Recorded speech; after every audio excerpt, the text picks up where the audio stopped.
गोवा के सभी साथियों को, सभी बहनों भाइयों को मेरा नमस्कार।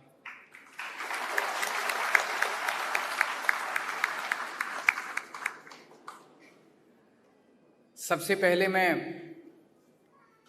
राहुल मामरे जी को और वेंजी को बधाई देता हूं कि वो दोनों को हमारी आम आदमी पार्टी की नेशनल एग्जीक्यूटिव में दोनों को हिस्सा दिया गया है, दोनों को नॉमिनेट किया गया है।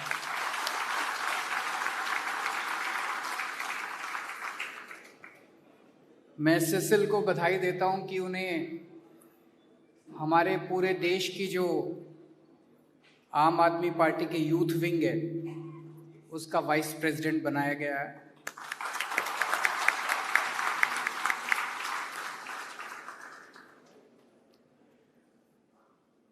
गोवा के डेवलपमेंट को लेके गोवा के लोगों के साथ मिलके हम लोगों ने एक बहुत इलैबोरेट प्लान बनाया है। गोवा स्टेट, गोवा राज्य बहुत खूबसूरत है, गोवा के लोग बहुत खूबसूरत हैं, गोवा के लोग बहुत अच्छे हैं। भगवान ने गोवा को सब कुछ दिया, नदियां दी, जंगल दिए, पहाड़ दिए, सब कुछ दिया, इतना खूबसूरत स्टेट है। लेकिन अभी तक इन सभी नेताओं ने और पार्टियों ने मिलके गोवा को लूटने में कोई कसर नहीं छोड़ी। जिसको मौका मिला उसने लूट लिया और सब अपने मौके की तलाश में रहते हैं कि 5 साल खत्म हो, अब हमारा मौका है, 5 साल खत्म हो, अब हमारा मौका है। इसे बंद करना है, इस लूट को बंद करना है। इसको लेके हमने बड़ा इलैबोरेट प्लान बनाया है, गोवा के लोगों के साथ बैठ के बनाया है, उनकी ज़रूरतों के मुताबिक बनाया है। और अभी कुछ दिन पहले जब मैं आया था तो उस प्लान का पहला पॉइंट अनाउंस किया था कि आम आदमी पार्टी की सरकार बनेगी तो गोवा के अंदर मुफ्त बिजली दी जाएगी, 300 यूनिट बिजली मुफ्त होगी, पुराने बिल माफ किए जाएंगे, किसानों को फ्री बिजली दी जाएगी और सबसे इंपॉर्टेंट 24 घंटे बिजली दी जाएगी। कई लोगों को यकीन नहीं होता। मैंने देखा जब पिछली प्रेस कॉन्फ्रेंस में आया था कि कुछ लोगों ने पूछा पैसा कहां से आएगा। यही चीज दिल्ली के भी मीडिया वाले पूछते थे। जब दिल्ली में हमारी सरकार बनी 2015 में, हमने कहा था हम बिजली मुफ्त करेंगे, मीडिया वाले पूछते थे पैसा कहां से आएगा। पैसा आया, हमने लूट रोकी, हमने ईमानदारी से सरकार चलाई, हमने भ्रष्टाचार रोका, हमने रिश्वतखोरी रोकी, उससे इतना पैसा बचने लगा, इतना पैसा बचने लगा, सबकी बिजली मुफ्त कर दी।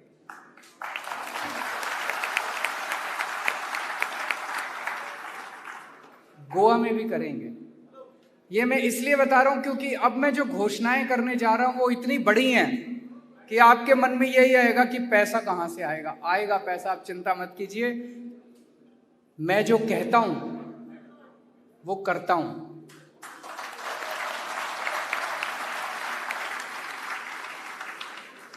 मैं नेता नहीं हूं, मुझे राजनीति करनी नहीं आती, मुझे पॉलिटिक्स करनी नहीं आती। मैं केवल जनता का आदमी हूं, आम आदमी हूं, आम आदमी के दर्द को समझता हूं और जो हम कहते हैं पूरी एक्सरसाइज करके एक एक पैसे का हिसाब करके बोलते हैं। आप लोगों को यकीन नहीं है, आप में से बहुत सारे लोग ऐसे होंगे जिनके दोस्त रिश्तेदार दिल्ली में रहते हैं। उनको दिल्ली में फोन करके पूछे कि उनका बिजली का बिल कितना आता है। अब 24 घंटे बिजली आती है दिल्ली में और बिजली का बिल 0 आता है। आज हम गोवा के यूथ की बात करेंगे, गोवा के युवाओं की बात करेंगे। गोवा का यूथ बहुत डिस्टर्ब्ड है, गोवा का यूथ बहुत दुखी है। उसके पास रोजगार नहीं है, माँ बाप उसको पढ़ाते हैं, लिखाते हैं, बड़ा करते हैं और वो बेरोजगार घूम रहा है। बहुत सारे ऐसे गरीब परिवार हैं जहां पे पढ़ाने लिखाने के भी पैसे नहीं थे। उनको लगता है कि हमारा बच्चे को कहीं रोजगार मिल जाए तो घर का खर्चा चल जाएगा, उसके पास भी रोजगार नहीं है। ऊपर से कोरोना ने बुरा हाल किया हुआ है। कोरोना की वजह से कितने लोगों के रोजगार चले गए, कितने परिवार कंगाल हो गए। और पिछले कई साल से गोवा के अंदर माइनिंग नहीं हो रही है। माइनिंग की वजह से कितने लोग थे जो माइनिंग में जॉब्स करते थे, उनके सबके रोजगार चले गए। तो आज गोवा का यूथ बहुत ज्यादा दुखी है और इनमें से बहुत सारे बच्चे फिर गोवा छोड़ने को मजबूर हो जाते हैं। इसे बंद करना है। हमें गोवा के अंदर जॉब अपॉर्चुनिटीज क्रिएट करनी है। ये हो सकता है क्या? हो सकता है। एक ही शर्त है, ईमानदार और अच्छी नीयत वाली सरकार चाहिए। अगर अच्छी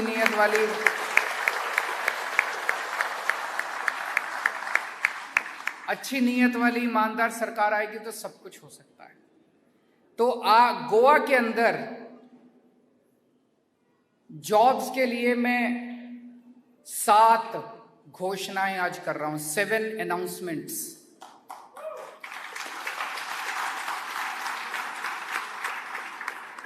नंबर 1, मुझे गोवा के बहुत सारे लोगों ने बताया, बहुत बच्चों ने बताया, यूथ ने बताया कि अगर गोवा में सरकारी नौकरी चाहिए तो किसी ना किसी एमएलए या मंत्री को दोस्ती चाहिए होती है कि नहीं है? किसी दोस्ती चाहिए होती है, उसका सिफारिश चाहिए होती है, उसके पार्टी वर्कर होना चाहिए या उसका दोस्त रिश्तेदार। बिना सिफारिश के और बिना रिश्वत दिए गोवा के अंदर सरकारी नौकरी नहीं मिलती। इसे बंद करेंगे। सबसे पहला हम अनाउंसमेंट है, इसको बंद करेंगे।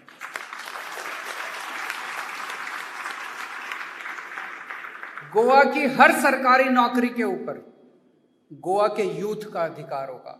एक आम यूथ का अधिकार होगा जिसके पास रिश्वत देने को पैसा नहीं है और जिसकी कोई दोस्ती रिश्तेदारी किसी एमएलए या किसी और कोई पार्टी वर्कर नहीं है। एक आम गोवा के यूथ का अधिकार होगा गोवा की सरकारी नौकरियों के ऊपर। और ये दिल्ली में हमने करके दिखाया। हमारी दिल्ली के अंदर भी सरकार बनने के पहले ऐसे ही चलता था, सरकारी नौकरियां ऐसे ही मिलती थी। पूरा सिस्टम ट्रांसपेरेंट करेंगे, पूरा सिस्टम ट्रांसपेरेंट करेंगे, अकाउंटेबल करेंगे और गोवा की जितनी भी नौकरियां हैं, सरकारी नौकरियां, गोवा के बच्चों को, हर बच्चे का अधिकार होगा, उसमें अप्लाई करेगा और ट्रांसपेरेंट तरीके से मेरिट बेसिस पे उसको नौकरी मिलेगी। Number 1।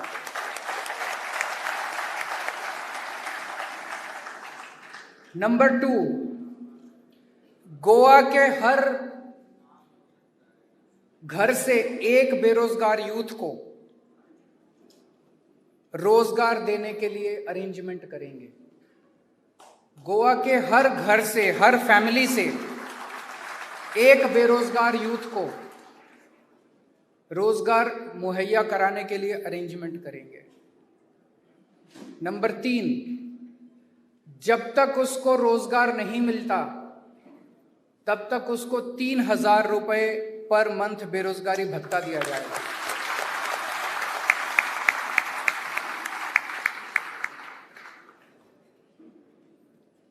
Number 4, 80% jobs will be reserved for Goan youth.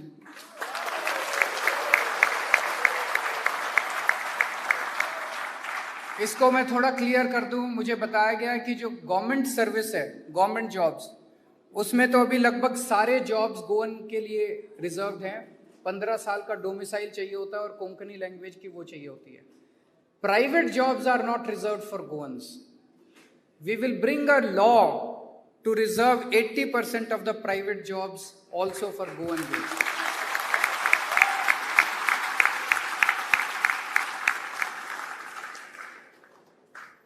मेरे पास कुछ बच्चे आए, उन्होंने बताया कि किस तरह से सारे ठेके गोवा के गवर्नमेंट बाहर वालों को दे देती है। वो बाहर वाला अपने लोगों को सबको लेके आता है, अपने सारा मैन पावर लेके आता है और गोवा के लोग देखते रह जाते हैं। गोवा के बच्चों को नौकरियां नहीं मिलती है। उसी तरह से अभी जब माइनिंग खुलेगी, माइनिंग की ऑक्शन होगी, लोगों को ये डर है कि इसके अंदर अभी तक काफी ज्यादा माइनिंग के लोगों को नौकरी, गोवा के लोगों को नौकरी मिलती थी। कहीं ऐसा ना हो कि जिन लोगों को माइनिंग लीज मिले वो सारे बाहर के लोगों को लेके आ जाए और गोवा के माइनिंग डिपेंडेंट फैमिलीज जो हैं वो देखती रह जाए। तो ये क्लॉज हमने डाला कि 80% of the jobs will be reserved for Goans.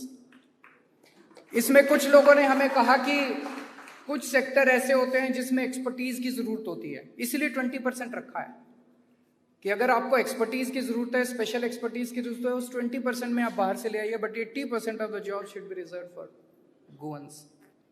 5वां पॉइंट, अभी कोरोना की वजह से टूरिज्म का बहुत नुकसान हुआ है। टूरिज्म पे डिपेंडेंट फैमिलीज जो हैं वो बेरोजगार हो गई हैं, उनके घर में खाने को कुछ नहीं है। तो जब तक उनका रोजगार रिस्टोर नहीं होता, उनका रोजगार वापस नहीं होता, तब तक उन फैमिलीज को 5,000 रुपीज पर मंथ दिया जाएगा।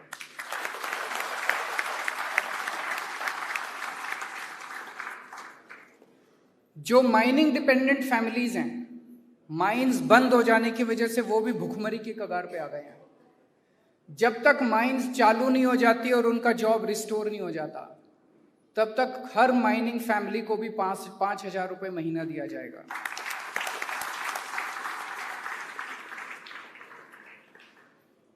मैंने अभी थोड़े दिन पहले न्यूज़पेपर में पढ़ा था गोवा गवर्नमेंट के स्टेटमेंट को। उन्होंने कहा, एक स्टेटिस्टिक्स आई थी कि 50% of the educated Goa youth is unemployed. तो गोवा गवर्नमेंट ने बोला कि that 50% of the Goan youth is unemployed because they don't have requisite skills. Who will give them skills? It is the government which has to give them skills. It is the government which has to prepare our youth for the jobs. Delhi में हमने अभी एक skill university बनाई है। ऐसी ही skill university हम गोवा के अंदर बनाएंगे, जिसमें 12वीं के बाद जो बच्चा जो भी स्किल सीखना चाहता है वो स्किल सीख के अपना जॉब भी कर सकता है और नौकरी भी कर सकता है। नौकरी बनाने लायक उसको, जब तक नौकरी नहीं बन जाती हमारी जिम्मेदार होगी। तो skill university will be opened in Goa for creating jobs.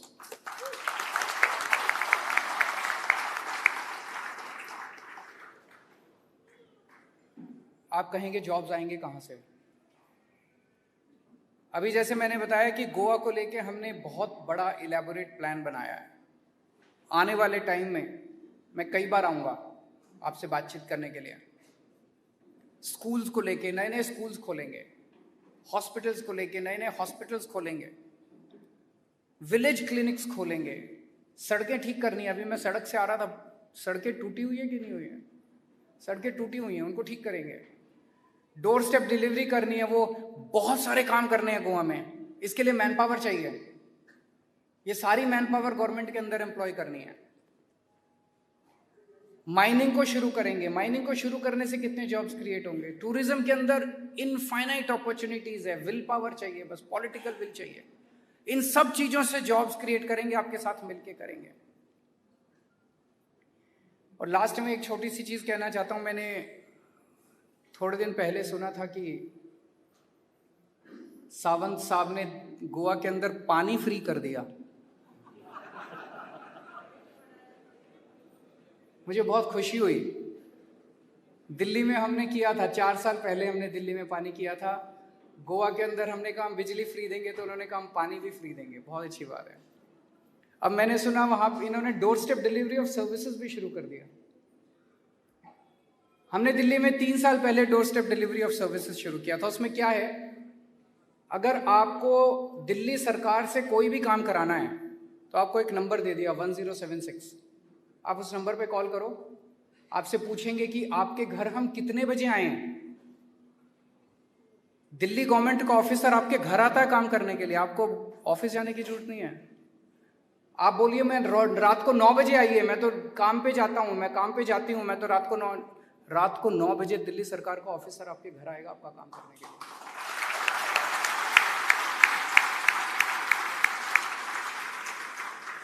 फिर वो अपने साथ मशीन वगैरह लेके आता है, फोटोकॉपिंग मशीन वगैरह। तो आप वो पहले से बता देता है ये कागज़ तैयार रखना, वो कागज़ दे दीजिए, वो फोटोकॉपी करके आपके कागज़ वगैरह लेके फीस लेके चला जाता है। और आपका जो भी काम है, वो राशन कार्ड बनाना है, ड्राइविंग लाइसेंस, वो सब आपका बाई पोस्ट आ जाता है। मैंने सुना है सावंत साहब ने अनाउंस किया है कि वो door step delivery of services शुरू करेंगे। मुझे बहुत खुशी हुई। पर मेरा एक कहना है, कि जो दिल्ली में काम हो रहे हैं वो उसको कॉपी कर रहे हैं। तो जब ओरिजिनल अवेलेबल है तो डुप्लीकेट की क्या जरूरत है?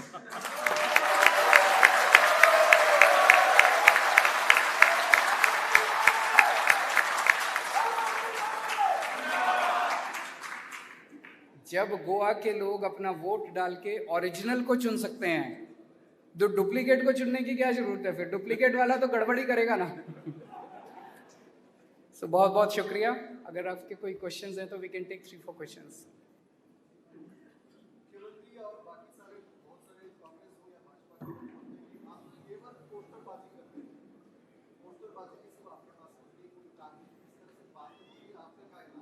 उनको बोलने दीजिए जो बोलते हैं, वो तो देखिए बेचारे क्या बोलेंगे। अब हम कहते हैं बिजली मुफ्त करेंगे तो उनके पास कुछ बोलने को नहीं होता है। हम कहते हैं हम बच्चों को रोजगार देंगे, उनके पास कुछ जवाब नहीं होता है, फिर कहते हैं केजरीवाल पोस्टरबाजी करता है। बोलने दीजिए उनको। यहाँ पे देखिए कितने, जब मैं बोल रहा था सब ताली बजा रहे थे। लोग कितने खुश हैं कि उनके बच्चों को रोजगार मिलेगा, उनकी बिजली मुफ्त होगी, उनको बेरोजगारी भत्ता मिलेगा।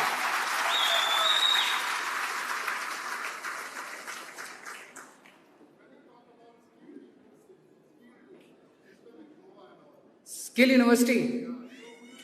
Skill University is actually I'll share with you our experiences in Delhi. Delhi में हमने कुछ स्किल इंस्टीट्यूट्स शुरू किए। एक विवेक विहार में शुरू किया, 1-2 और शुरू किए हम लोगों ने। उसमें हम 12वीं क्लास के बाद 6 महीने का कोर्स, 1 साल का कोर्स, 1.5 साल का कोर्स ऐसे करवाते हैं। वो कोर्स करने के बाद एक एक बच्चे को 2-2, 3-3 जॉब्स मिल जाते हैं और अच्छे अच्छे जॉब्स मिल रहे थे। तब हमने सोचा कि इसको एक यूनिवर्सिटी का रूप देना चाहिए। अब हमने स्किल यूनिवर्सिटी शुरू की है जिसमें हम बड़े बड़े कॉरपोरेट्स के साथ हम टाई अप करके नौकरी पक्की करेंगे। जहां, और स्किल यूनिवर्सिटी की शर्त मैंने एक ही रखी है, जिसको वाइस चांसलर बनाया, मैंने कहा I will assess you only on one parameter, that each child, each youth coming out of this university should have at least one job in his pocket. अगर जॉब नहीं दोगे तो फिर आपकी नौकरी भी पक्की नहीं है, वाइस चांसलर की नौकरी भी पक्की नहीं है।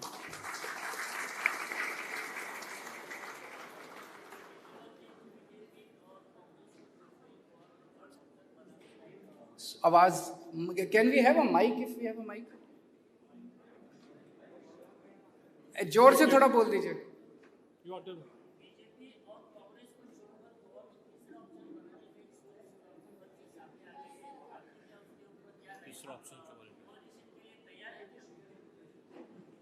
पहली चीज तो मुझे लगता है कि आज हम धीरे धीरे बढ़ते बढ़ते पहला ऑप्शन बनते जा रहे हैं। जितने सर्वे आ रहे हैं, मैंने सर्वे देखे अभी इन दिनों में, 2-3 टीवी चैनल्स ने अपने सर्वे किए। At the moment BJP seems to be at number 1 in those TV surveys. Aam Aadmi Party is at number 2 and Congress seems to be collapsing. अभी तो 5 महीने हैं चुनाव के, 5 महीने दीजिए। 5 महीने में मुझे पूरा उम्मीद है कि गोवा के लोग, ये जो हम सब गारंटी दे रहे हैं, जो कैंपेन चल रहा है, जो दिल्ली के अंदर अच्छा काम चल रहा है, उसको देखते हुए गोवा के लोग पूरी बहुमत की सरकार बनाएंगे दिल्ली, गोवा के अंदर। You take the last question. Anyone else?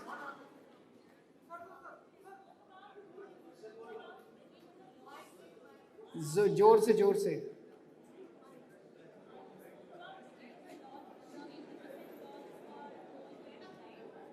for reserving jobs for 80% of the votes.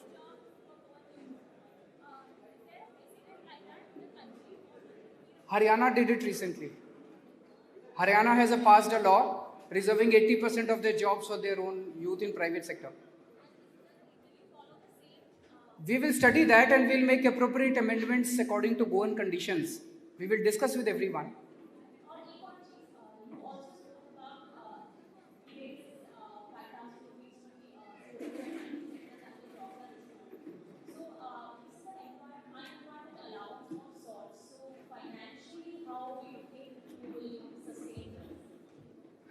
मैं, जब हमारी दिल्ली में सरकार बनी थी, दिल्ली सरकार घाटे में चलती थी, जैसे गोवा सरकार अभी घाटे में चलती है।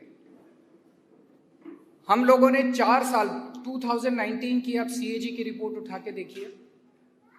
सीएजी की रिपोर्ट कहती है कि दिल्ली सरकार अब फायदे में चल रही है और पूरे देश में अकेली दिल्ली सरकार है जो फायदे में चल रही है, बाकी सारी स्टेट गवर्नमेंट्स घाटे में चल रही है। हमने ये कैसे अचीव किया? केवल ईमानदारी से। जैसे आपको एग्जांपल देता हूं, एक वजीरपुर वाला हमारा फ्लाईओवर बना, वो 325 करोड़ का बनना था, एस्टिमेटेड कॉस्ट था, हमने उसे 200 करोड़ में पूरा कर दिया। कभी एक सरकारी काम कम पैसे में पूरा होता है? तो ऐसे हर चीज में हमने पैसा बचाया, हर चीज में पैसा बचाया, और उस पैसे से हमने लोगों के लिए सुविधाएं दी। गोवा के अंदर पैसे की कमी नहीं है, सरकारों के अंदर पैसे की कमी नहीं है, नीयत की कमी है। अच्छी नीयत वाली सरकार आएगी, सारे काम होंगे। Last question, please. Yeah, lady, you can ask your last question.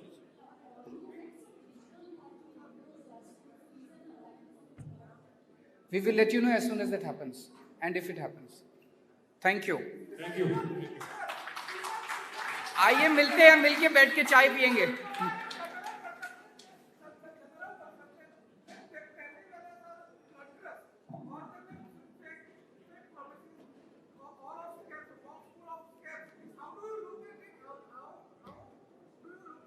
Can someone explain the question?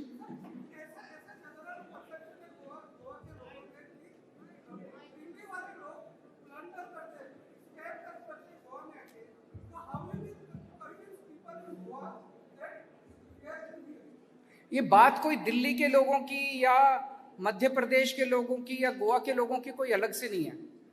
हर जगह अच्छे लोग होते हैं और हर जगह बुरे लोग होते हैं।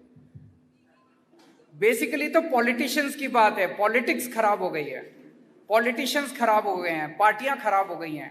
लेकिन अब एक नई पार्टी बनी है, आम आदमी पार्टी, जिसने दिल्ली में अच्छा काम करके दिखाया, और दिल्ली में अच्छा काम किया तो यहां भी अच्छा काम करेंगे। The proof of the pudding lies in its eating. Last question, Kathy. Sir, any follow-up on your, after you had the MGP leaders, they met you last time? She asked me that question. If there is any outcome, we will let you know.